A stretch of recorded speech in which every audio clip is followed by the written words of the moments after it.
Record yourself before and after Googling why were graham crackers invented. Go ahead.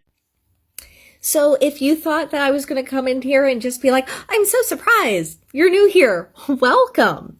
I'm an 18th century historian that focuses on the history of medicine and history of death, specifically in England, but things like this are interesting, so I decided to do a deeper dive.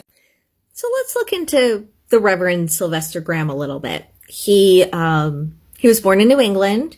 He had a parish in Newark, New Jersey in the early middle 1800s. And he believed in abstinence. Like, there's a reason why there's that, usual answer.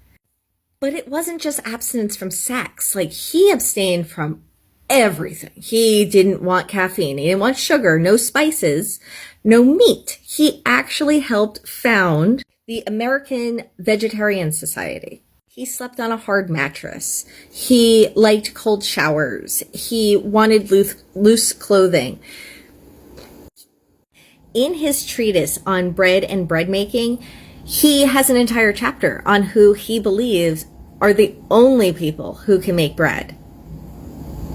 And it wasn't bakers. He didn't like bakers. And really, they didn't like him either.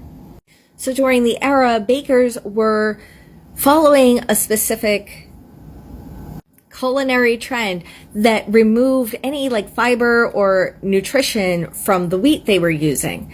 And he didn't like that at all. And he wrote about it. He wrote about it a lot in his treatise on bread and bread.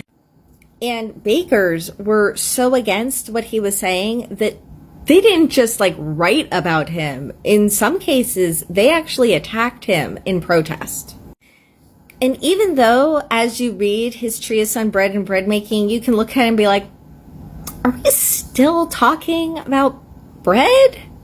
He makes a few very clear points, such as, I'm reading, thousands in civic life will, for years, and perhaps as long as they live, eat the most miserable trash that can be imagined in the form of bread, and never seem to think that they can possibly have anything better, nor even that it is an evil to eat such vile stuff as they do.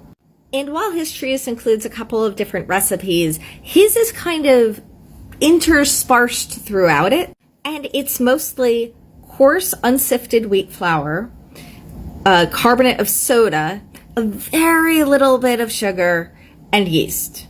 And that's it. I don't think he would actually approve of what we consider a graham cracker at all. But I would love for you to go read his treatise and let me know what you think about in the comments.